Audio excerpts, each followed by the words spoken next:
Hello friends, good evening. आज हम आपके लिए यूपी का मॉक टेस्ट नंबर 2 लेके आए हैं, दूसरा टेस्ट जिसमें टॉप 40 क्वेश्चंस हैं। अगर आपने अभी तक हमारा चैनल लाइक एंड सब्सक्राइब नहीं किया तो प्लीज़ सब्सक्राइब करें, जिससे कि आने वाली वीडियो का नोटिफिकेशन आप तक आसानी से पहुंचता जाए। चलिए देखते हैं पहला क्वेश्चन क्या है। संस्कृत के कुछ शब्दों के परिवर्तित रूप को हिंदी में प्रयोग किया जाता है, इन्हें क्या कहते हैं? जो संस्कृत के शब्द थे उन्हें हम हिंदी में प्रयोग करने लगे हैं, उन्हें क्या बोलेंगे? तद्भव शब्द। तो हमारा बी ऑप्शन सही होगा। बात कर लेते तत्सम की। तत्सम के क्या होते हैं? तत्सम शब्द वे होते हैं जो कि ज्यों के त्यों, संस्कृत के वे शब्द जो ज्यों के त्यों उसी भाषा में यूज किए जाने लगे और तत्सम हो जाते हैं। देशज शब्द, जो देश जिनके बारे में पता नहीं होता कहाँ से लिए गए, वो देशज शब्द होते हैं। और बाहर से आए हुए शब्द विदेशज होते हैं। नेक्स्ट देखते हैं दूसरा क्वेश्चन। बिन गोपाल बैरिन भई कुंजे। यहाँ पे बिना गोपाल के कुंज को वीरान जैसा बताया गया। तो यहाँ पे किसी के बिछड़ने का वर्णन किया गया है। तो यहाँ पे हमारा दूसरे का पहला ऑप्शन सही हो जाएगा, ए नंबर, वियोग श्रृंगार रस। अब बात करते हैं श्रृंगार रस का स्थायी भाव क्या होता है। तो श्रृंगार रस का स्थायी भाव रति या प्रेम हो जाएगा। नेक्स्ट क्वेश्चन देखते हैं। शुद्ध वाक्य का चयन करो।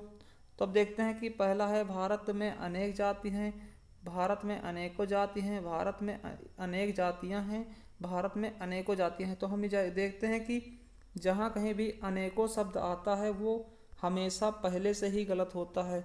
अनेकों शब्द कहीं भी मिलेगा वो सेंटेंस हमेशा गलत होगा, क्योंकि एक का बहुवचन अनेक होता है, तो अनेक का बहुवचन नहीं बनेगा। तो इसलिए जहाँ भी अनेकों होगा वो गलत हो जाएगा। तो देखते हैं किस किस सेंटेंस में अनेकों शब्द है। तो हमारा दूसरा ऑप्शन एकदम से गलत हो जाएगा और चौथा ऑप्शन गलत हो जाएगा। अब बात आती है पहले और दूसरे में, इनमें से पहले और तीसरे में कोई एक ऑप्शन सही होगा। तो भारत में अनेक जातियां हैं, तो ये हमारा सी ऑप्शन सही हो जाएगा। अगला देखते हैं। शुद्ध वाक्य का चयन कीजिए। फल बच्चे को काट कर खिलाओ। दूसरा है, बच्चे को काट कर फल खिलाओ। बच्चे को फल काट कर खिलाओ, काट कर फल बच्चे को खिलाओ। तो देखिए पहला ऑप्शन है कि फल बच्चे को काट कर खिलाओ, ये सेंटेंस गलत लग रहा है। बच्चे को काट कर फल खिलाओ, बच्चे को थोड़ी ना काटा जाएगा फल खिलाने के लिए। अगला देखते हैं, बच्चे को फल काट कर खिलाओ, ये हमारा सी ऑप्शन सही हो जाएगा। अगला देखते हैं कि तुलसी कृत में समास है। तो तुलसी कृत में कौन सा समास होगा ये हम देखेंगे। तो तुलसी के द्वारा कृत, तो तत्पुरुष समास हो जाएगा। अब बात करते हैं अव्यय भाव समास की। तो अव्यय भाव समास का पहला पद प्रथम पद प्रधान होता है, यानी कि पूर्व पद प्रधान होता है। और बात करते हैं बहुब्रीहि का। तो बहुब्रीहि का कोई पद प्रधान नहीं होता है, कोई पद प्रधान नहीं होता। तत्पुरुष का, तत्पुरुष और कर्मधारय का दोनों का उत्तर पद प्रधान होता है, उत्तर पद प्रधान होता है।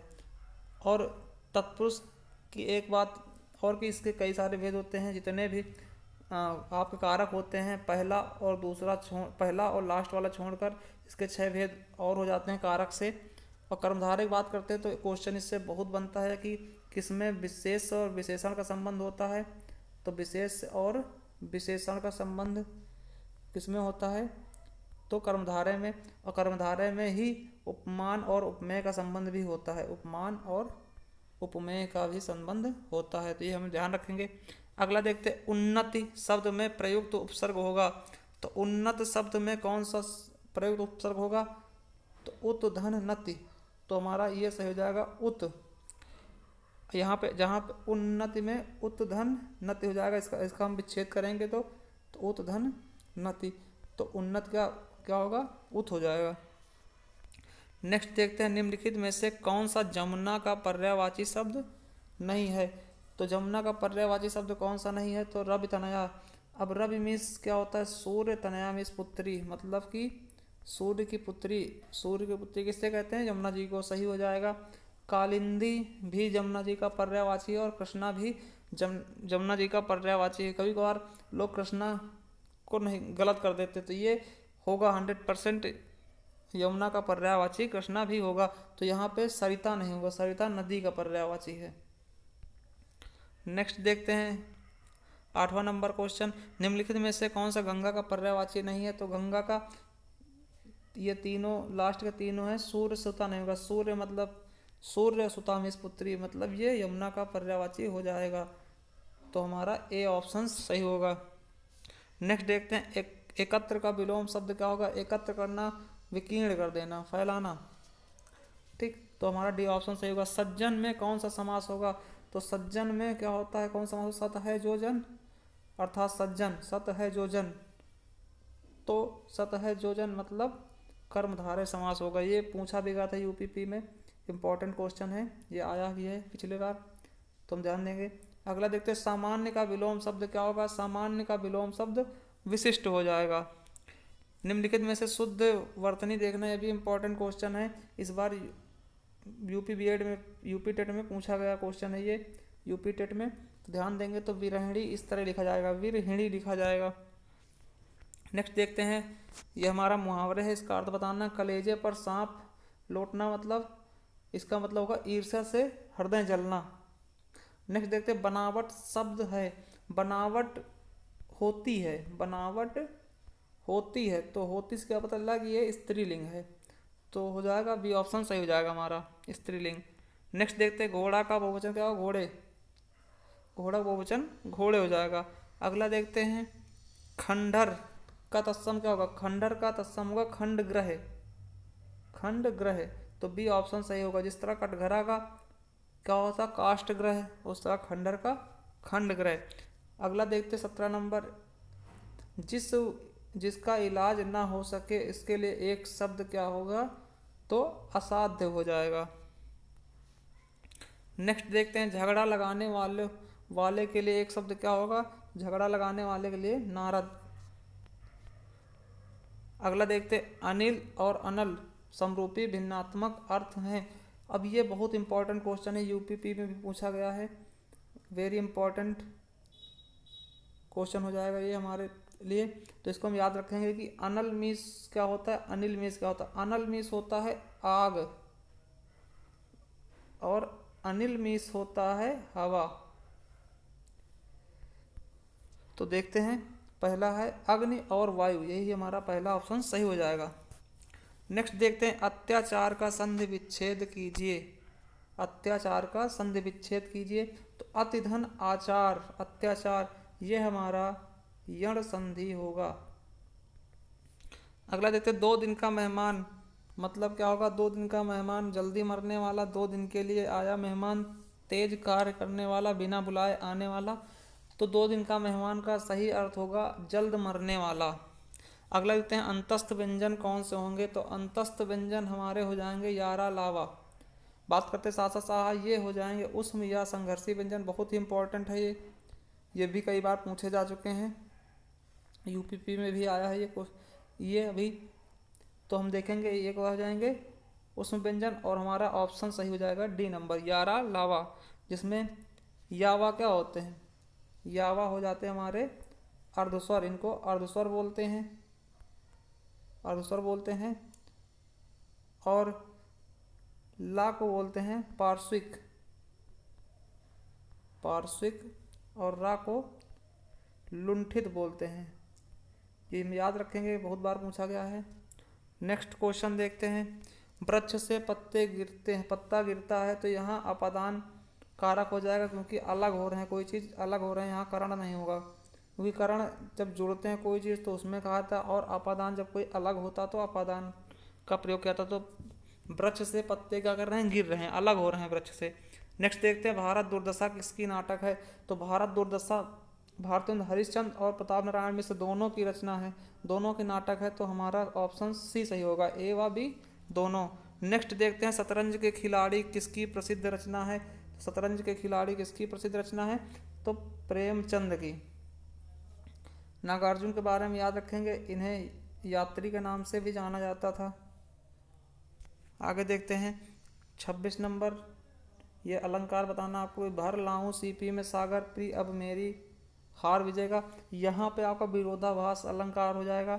विरोधाभास कैसे होगा, यहाँ पे कहा गया भर लाऊं सीपी में सागर प्री अब मेरी हार विजय का, कभी सीपी में सागर को भरा नहीं जा सकता, इसलिए हम इसका विरोध कर सकते हैं, इसीलिए यहाँ पे विरोधाभास अलंकार होगा।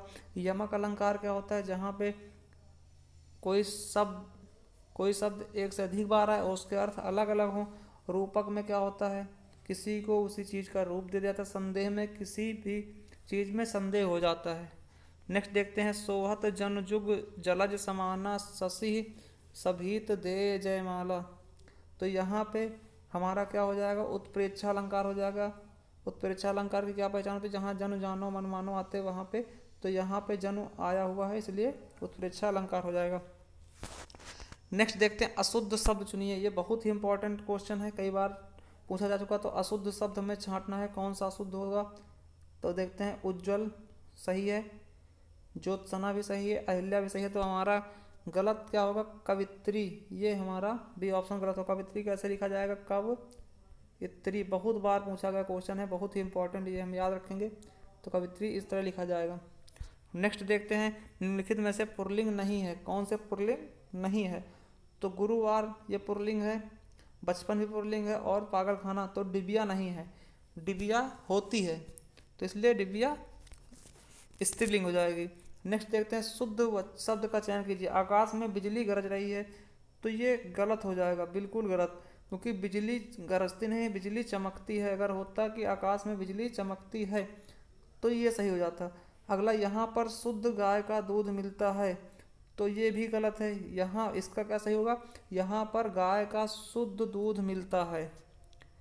मीना ने बाजार से एक मोतियों की माला खरीदी, तो यहाँ पे ये कोई भी माला एक मोती की नहीं होगा, यहाँ पे होना चाहिए था मीरा ने बाजार से मोतियों की एक माला खरीदी। अब अगला देखते हैं, मैदान में बहुत से पशु पक्षी चरते और उड़ते दिखाई दिए, ये हमारा सही होगा, डी नंबर। अगला देखते हैं, इसमें हमें शुद्ध वाक्य का चयन करना है। तो शुद्ध वाक्य कौन सा होगा, ये हम देखते हैं 31 नंबर क्वेश्चन। तो बताइए आप लोग कि शुद्ध वाक्य कौन सा होगा। चलिए देखते हैं, प्रशंसा। प्रशंसा गलत है, प्रशंसा में ऐसे होता है, पूजनीय, यही हमारा शुद्ध हो जाएगा, पूजनीय। बी ऑप्शन हमारा शुद्ध होगा। अर्थात में गलत क्या है, तो ये देखिए, अर्थात में गलत क्या है, तो अर्थात में नीचे हलंत होना चाहिए, ये नहीं है। और ऊंचाई में क्या गलत है, तो ऊंचाई में बड़ा ऊ होगा, ना कि छोटा ऊ। चलिए देखते हैं, अगला देखते हैं, इसमें हमें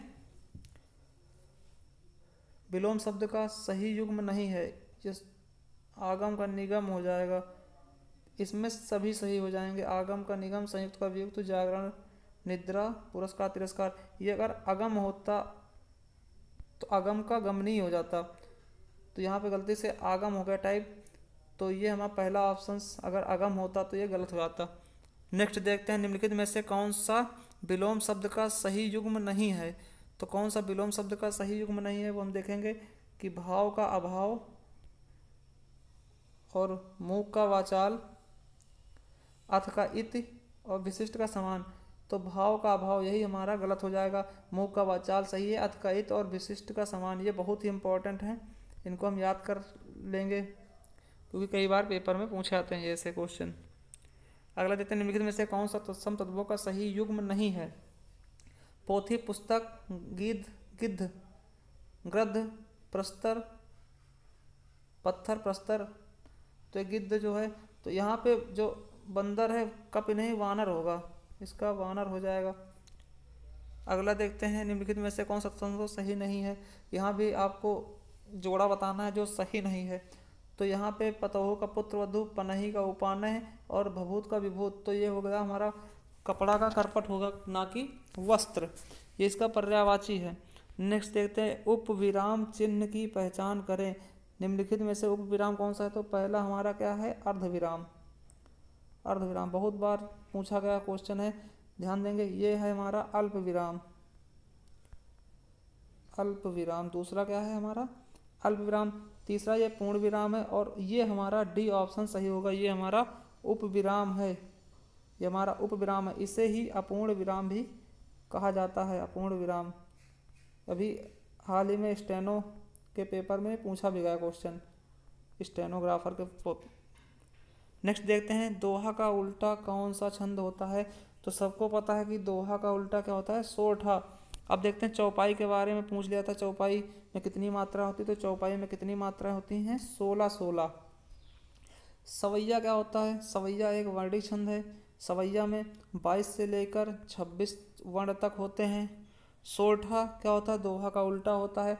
दोहा में 13-11 मात्राएं होती हैं, मगर सोरठा में कितनी हो जाती हैं? इसका उल्टा 11 और 13 मात्राएं। नेक्स्ट देखते हैं रोला। रोला में भी 11 और 13 मात्राएं होती हैं, मगर इसमें क्या होता है? इसके दोनों लास्ट के क्या होते हैं? ह्रस्व होते हैं। ये ह्रस्व से, और सोरठा में क्या होता है? दीर्घ से इसका अंत होता है। नेक्स्ट देखते हैं 38 नंबर, छायावाद के प्रमुख कवि कौन है? तो छायावाद के प्रमुख कवि कौन है? जयशंकर प्रसाद। प्रेमचंद को कलम का सिपाही कहा जाता। महादेवी वर्मा बहुत ही विख्यात, इनको यामा के लिए ज्ञानपीठ पुरस्कार दिया गया। सूरदास को अष्टछाप का कवि या अष्टछाप का जहाज कहा जाता है। नेक्स्ट देखते हैं किसी को बुलाओ, इसमें कौन सा सर्वनाम प्रचलित है या प्रयुक्त है? तो किसी को बुलाओ यहाँ पे कोई निश्चित नहीं है, तो ये अनिश्चयवाचक सर्वनाम हो जाएगा। अगला देखते हैं जो पहले कभी ना हुआ हो। जो पहले कभी ना हुआ हो उसे क्या बोलेंगे हम? अभूतपूर्व। अभूतपूर्व। तो दोस्तों ये रहा हमारा 40 क्वेश्चन का एक मॉक टेस्ट। आपके कितने क्वेश्चन सही हुए वो हमें कमेंट करके ज़रूर बताएं, और अगर चैनल को सब्सक्राइब नहीं किया तो सब्सक्राइब करें।